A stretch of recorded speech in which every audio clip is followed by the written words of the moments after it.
Olá, alunos do primeiro ano, nossa disciplina literatura. Vamos tratar do humanismo. Já falamos dos gêneros literários, primeiro relacionando aquelas questões sobre arte e literatura, tipos de arte, texto literário, texto não literário, denotação, conotação, texto narrativo, conto, crônica, enfim, novela, romance. Nós tratamos desses aspectos importantes da literatura. E do trovadorismo, nós tratamos as cantigas de amor, amigo, escárnio e das cantigas de maldizer.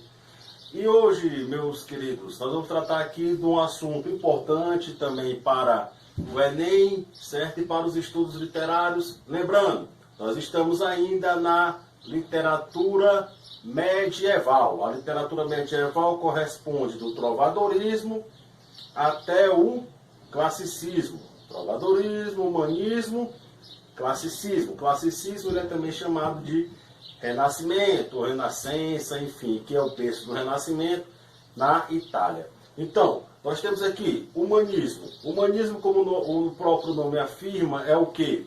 Foi um período de transição da Idade Média para a Idade Moderna. Enfim, o humanismo ele fica ali no meio, né, da cultura medieval para uma cultura da modernidade. Cronologicamente falando, o humanismo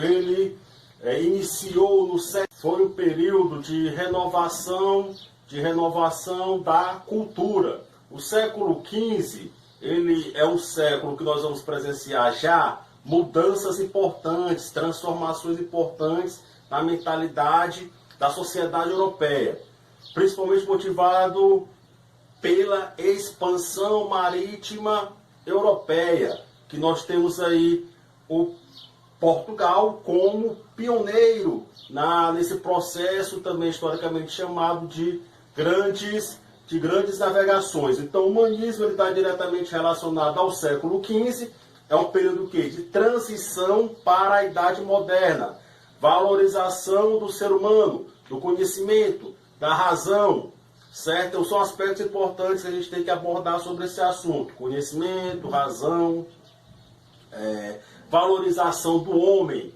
não apenas aquela mentalidade presa aos valores religiosos, como anteriormente aconteceu em séculos anteriores com o teocentrismo. Agora nós temos o quê? A valorização do ser humano. Por quê? Especialmente pelo surgimento de uma classe social. Que classe é essa? A burguesia. Antes era uma sociedade, um mundo fechado, em feudos. Servo, nobreza, né? E o clero. Agora nós temos o surgimento de uma classe motivada, de um grupo social que procura poder, que procura influência, que deseja participar diretamente, decidir esse mundo, né? Participar diretamente das decisões políticas, econômicas. Qual grupo é?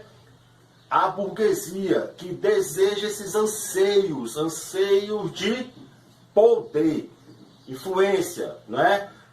Consequentemente, nós vamos ter o crescimento das cidades e do comércio. Então é um mundo agora em transformação, não é um mundo apenas feudal, medieval, dominado pelo pensamento religioso. Agora nós temos o quê? Pensadores importantes, podemos destacar Leonardo da Vinci. E na literatura, nós vamos trazer dois importantes escritores, no caso, Fernão Lopes e Gil Vicente. Cultura profana. Então, profana o que é? Vem de profanum, do latim profano, que significa fora do templo.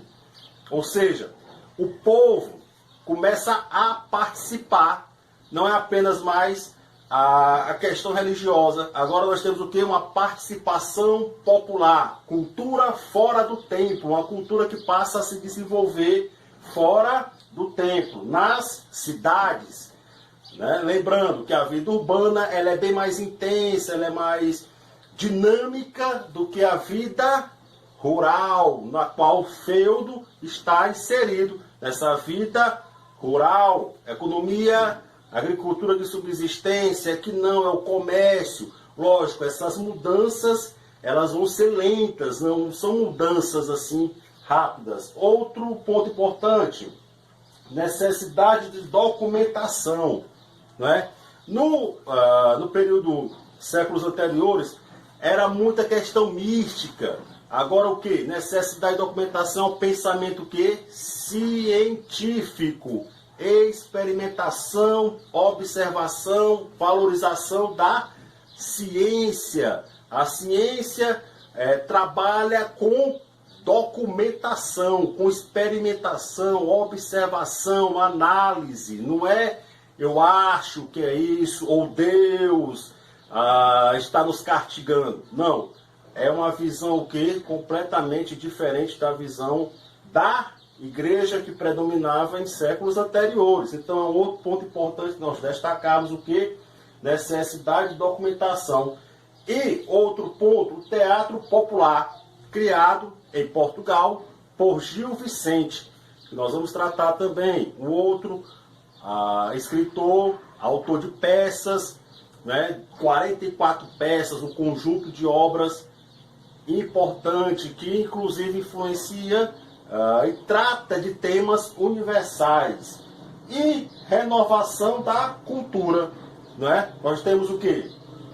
Diante desse mundo de mudanças, desse mundo em que a burguesia anseia pelo poder, nesse mundo das grandes navegações, vamos destacar o que? Uma renovação da cultura. Então é um outro aspecto importante a ser destacado sobre o humanismo, é o que?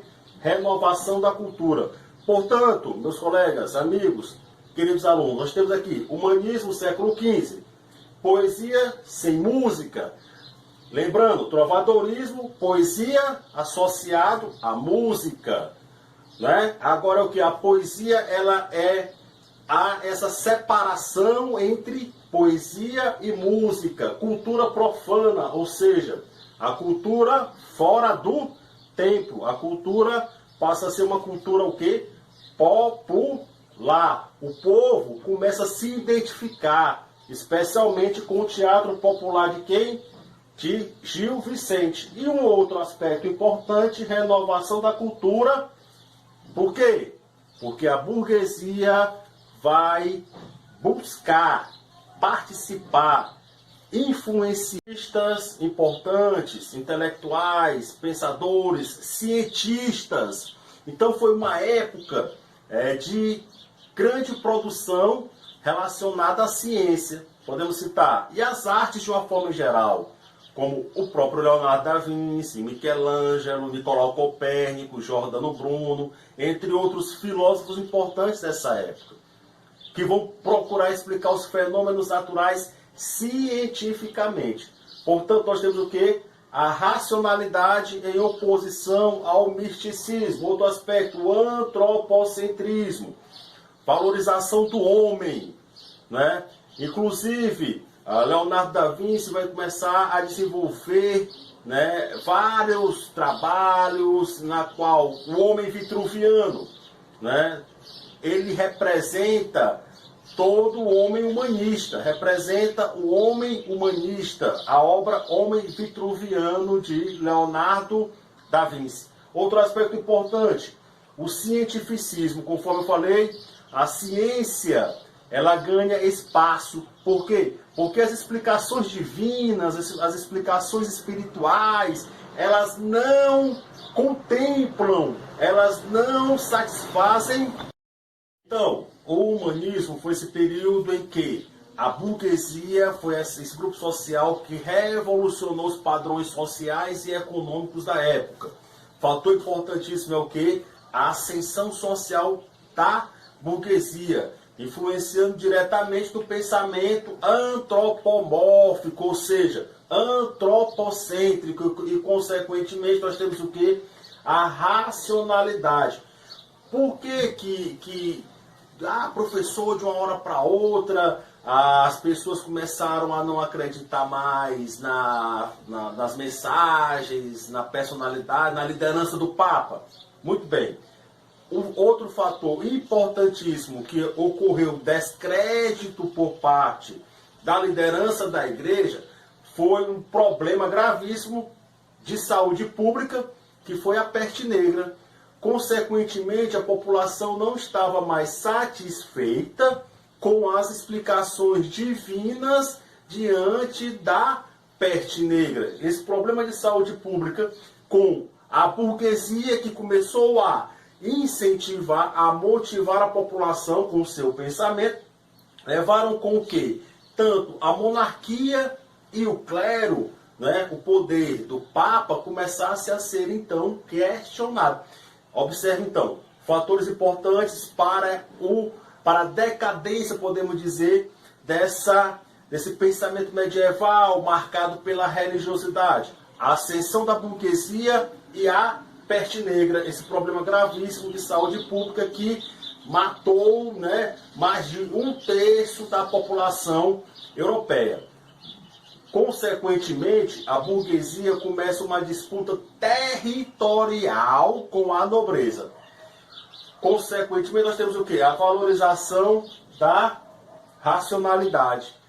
Em oposição ao misticismo, à espiritualidade, em que os fenômenos naturais eram explicados por parte da igreja. Né? Surgem teorias, filósofos, pensadores, artistas. Podemos citar Dante Alighieri, com a obra A Divina Comédia, as obras e o pensamento